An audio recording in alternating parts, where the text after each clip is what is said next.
Hey everybody, it's me Dan coming at you with part 4 of 120 as we go through Akira and the installments that it was originally presented in Young Magazine using various books.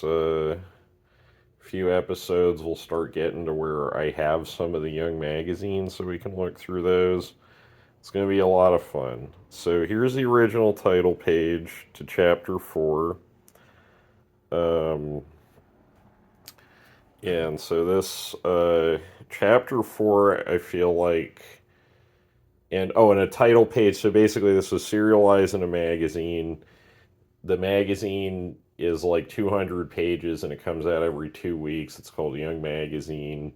Or at least in the 80s, like that was the size in the print run. I don't have any more recent Young magazines to compare them to, but anyway, so you got like 5 to 10 serials in a given issue. I never really counted, but there's a lot of stuff. So think of this kind of like it's a bunch of comics packaged together, and this is your cover to this issue of Akira.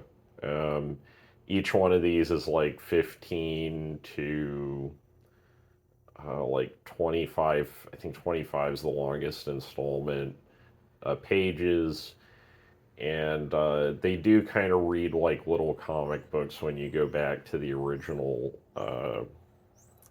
layout. And yeah, so if I did some math yesterday and I figured out that if these keep going at the rate that I'm doing them at, it's going to be, we're going to have 40 hours of me talking about Akira. So we're going to use another book today. Last time we used the Marvel Epic trade paperback with the colors by Steve Oliff. Few weird quirks about those editions. There's no page numbers. Um, I'm not sure if there's page numbers in the original single issue Epic comics. I don't think there were. I could grab one of those to take a look, and we'll be looking at those too. I just have a lot of this stuff. So we looked at the Japanese paperback, which is probably the most common version. We used the Dark Horse flipped black and white version. So now we're coming up to the first time I'll use this anyway. The version that is still in print. This is the 35th anniversary edition. It comes in a box set with all 6 volumes in the Akira Club book that I was just using to show the title page. Really nice hardcovers. Let me carefully take the dust jacket off of this guy before we start pulling through it. And this is probably they're designed to look like the Japanese paperbacks, but just in a much nicer version. Let me make sure that's lined up right. You get the extra covers inside the flap that aren't included on the in the Dark Horse version. Um, this whole illustration, it is in the Akira Club book, but you get the original yellow coloring. It does look a little bit different, the gloss on it, than the original paperback, but this is just a really nice edition of this book. It's the first one that's not flipped, but it is in English. It keeps the original sound effects, and effectively, this looks the closest to uh, what's in the Japanese paperback. There's a lot of differences between this and the Young Magazine versions, and we'll start getting into those when I have the Young Magazine. So let's find the page. And I realize if you're following along at home, I have been not great. Oh yeah, let's take a look at it's sewn binding, really good eye on it, opens flat. These are just this is still in print. It's usually, I got these for like 100 for the whole box set. this is the cheapest, easiest, and probably most effective way to get your hands on this book at this point. I like the color stuff, but the color stuff is getting very expensive because it's just not really in print anymore. Um, so, Chapter 4 of Akira, Installment 4, let's just call it Chapter 4. Uh, I feel like this is really when the book comes into its own.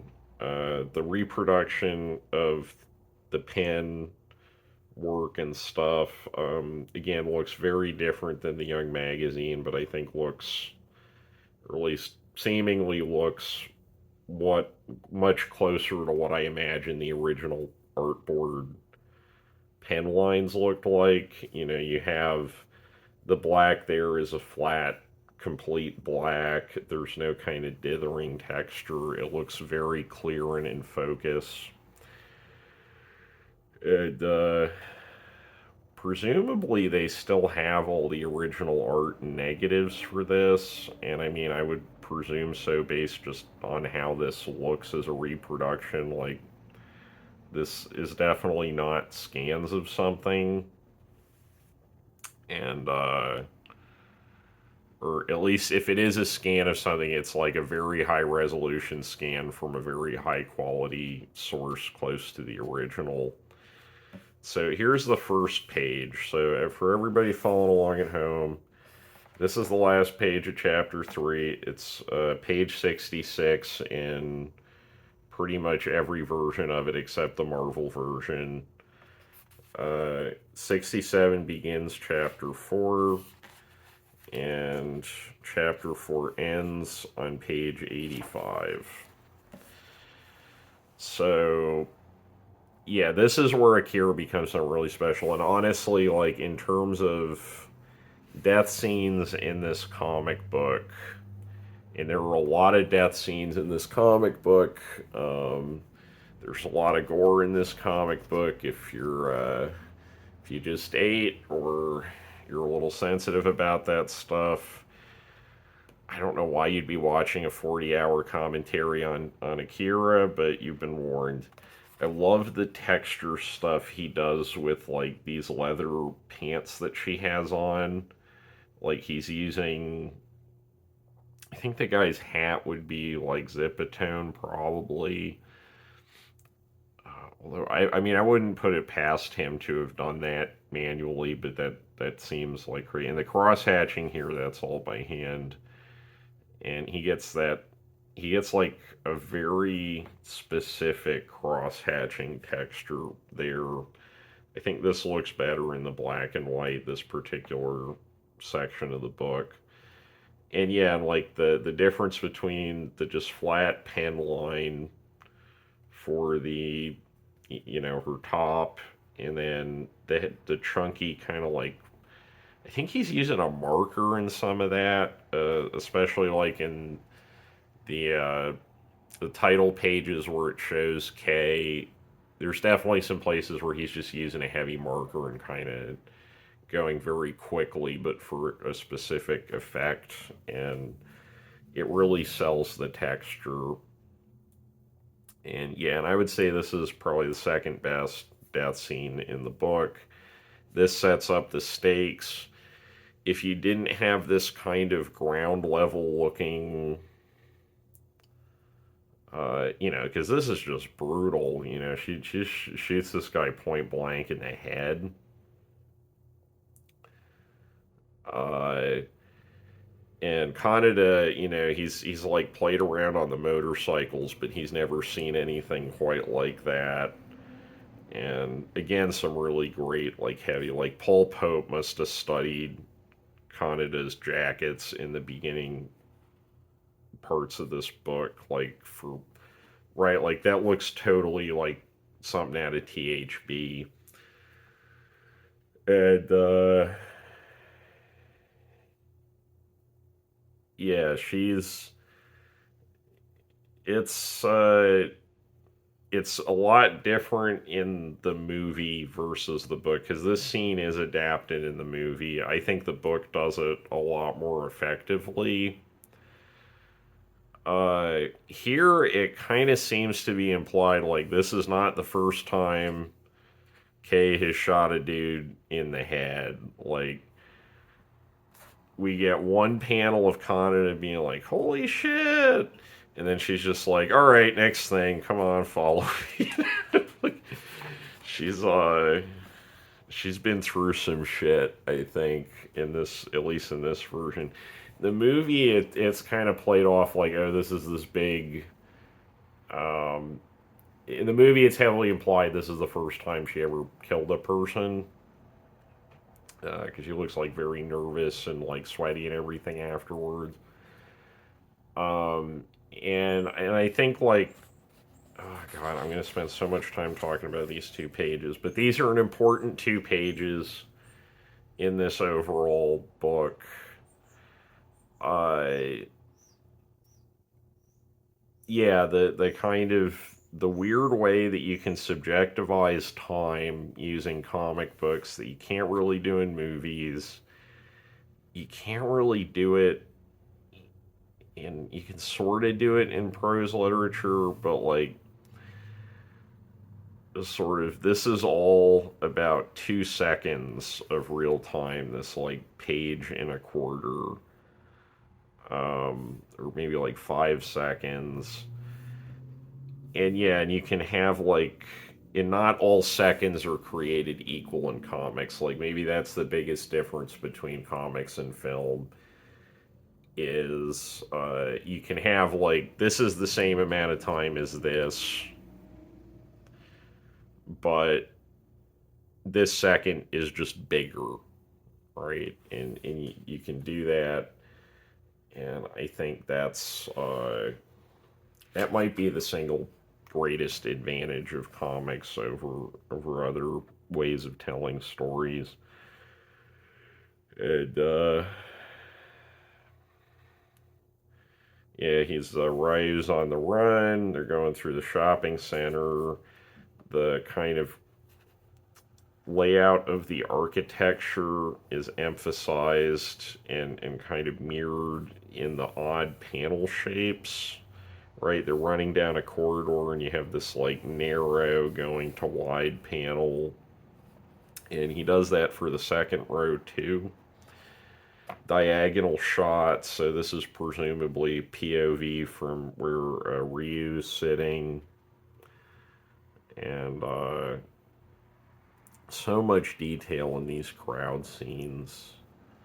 It's wild. Todd McFarlane definitely looked at that stuff when it came out. And is this the first time? Okay, this is like the second time we see the Colonel. So yeah, and the Colonel, he's kind of like, he's almost drawn like a wrestler in the first book, right? Like, if this guy walked out in a WWE match, like, I wouldn't blink an eye. And he mentions Masaru, and the guys driving the car, they're like, Masaru? But what, Masaru? And he's like, shut the fuck up and get me Masaru, and another shot that I don't think I've seen him, he's doing all kinds of different compositions in this book. This giant overcast shadow with the little figures to show the size and scale of these sewer tunnels that they're running through. Yeah, I don't think he's done that up to this point, but it works. The shadows work as a directional device to lead us to the figures. He saves on a little bit of drawing by filling up that page real estate. He's firing on all cylinders at this point, and I think texturally the first volume looks different than some of the, or like a lot of the later stuff. I don't think he has like a pen of assistance yet. Like, I'm pretty sure most of the first volume is just Otomo doing all this stuff himself, and presumably not getting a lot of sleep. Um, and again, yeah, like that jacket texture with the heavy inks, like that's almost like Alex Toth stuff. I mean, Toth wouldn't have that many white spaces in it, but it gets that feeling, and it makes the black also emphasizes these like crosshatch textures on the back, like it makes them look more gray. And shooting a gun. There's a bus coming. They're still on the run. I mean, a lot of this book is chase sequences, and there's nothing wrong with that. Comics do chase sequences very well. Giant helicopter, that's always fun.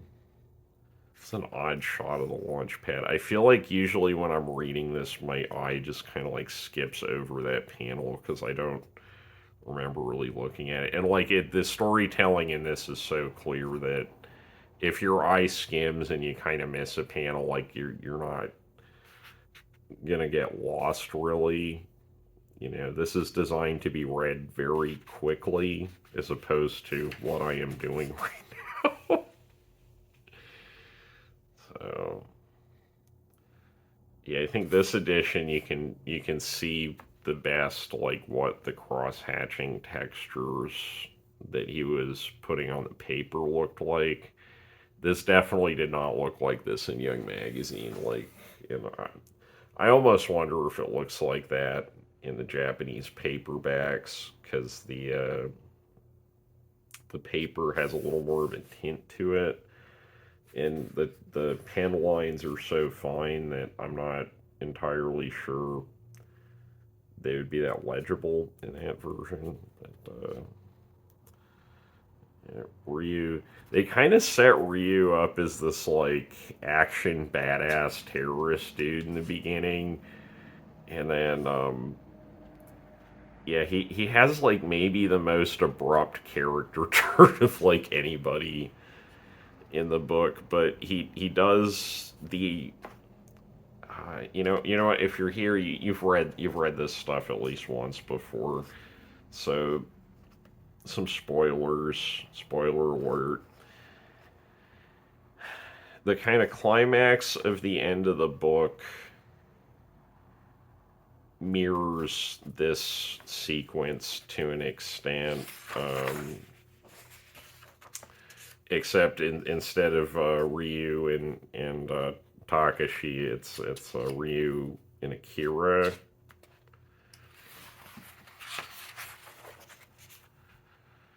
And Ryu, I don't know if it's that he looks younger in this or that he's just drawn differently. Like, there's definitely a little of that. Like, he's still fine tuning the character designs kind of thing going on. That is a great bus crash. Um, and yeah, and instead of over cluttering it, because if you drew the thing the bus was crashing into, I think it would read as too busy. That's a good use of speed lines because it adds to the economy of the panel. And you have your figures reacting to the bus crash. And somehow this bus is still running. You know, electronics kind of work or don't work. Depend. I think that's one place where Otomo kind of cuts corners.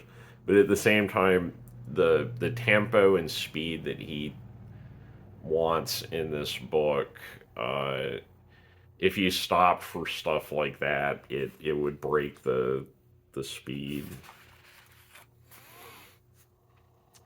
And we have more stuff setting up the Colonel. We have the first time we ever see Masaru, and this almost looks like Close Encounters of the Third Kind or something. Like, this is a UFO landing. This is not a normal little dude. And we know that because our eyes have been trained to think that anything coming out of like one of these little like landing ramps with a white light behind it. Like, I don't know. In my head, that just immediately screams Aliens. And and I think this is where the action really ramps up, because the first three chapters, which to be fair, out of like he sets up a lot in those. There's more quiet moments. He's trying to set up like the time before this big action sequence, or this big act. I mean, the rest of this book from this point onward, there's like very little quiet time. So when you have a slower sequence without a lot of like moving parts in it, it hits a lot harder because this contrast has been established. Takashi needs his pills, or else stuff's gonna start blowing up. Already blew up a military truck, and yeah, and if Takashi doesn't get his pills, the whole building's gonna collapse. Guessing he got a lot of like reference material from like earthquake photos, like photos from earthquakes, because that's like an effect that he goes back to. Like when the psychics use their powers, it's usually like, or it always seems to be like human head or nearby building that takes the worst of it, right? And there we are. We're at the end of chapter 4. Masaru comes down. This keeps the page flip between these chapters. Um, and Masaru comes down, and we learn that this kid's name is Takashi, although I gave that away. Um, some more sewer shots. This is some good, simple, save some drawing as a panel kind of thing. Which is probably he had to really ration out his time if he was doing 40 pages of this a month, or I guess it was close, because like a lot of these chapters, they are like 15 to 18 pages. They're not like a full 20-25 pages. So it's closer to like 30 pages a month, but with the level of detail in background rendering in this, it's still hard to believe that somebody did this for 10 years straight. Anyway, for those following at home who want to prepare for the next installment of this series, Chapter 5 goes from page 86 to, I want to say, page...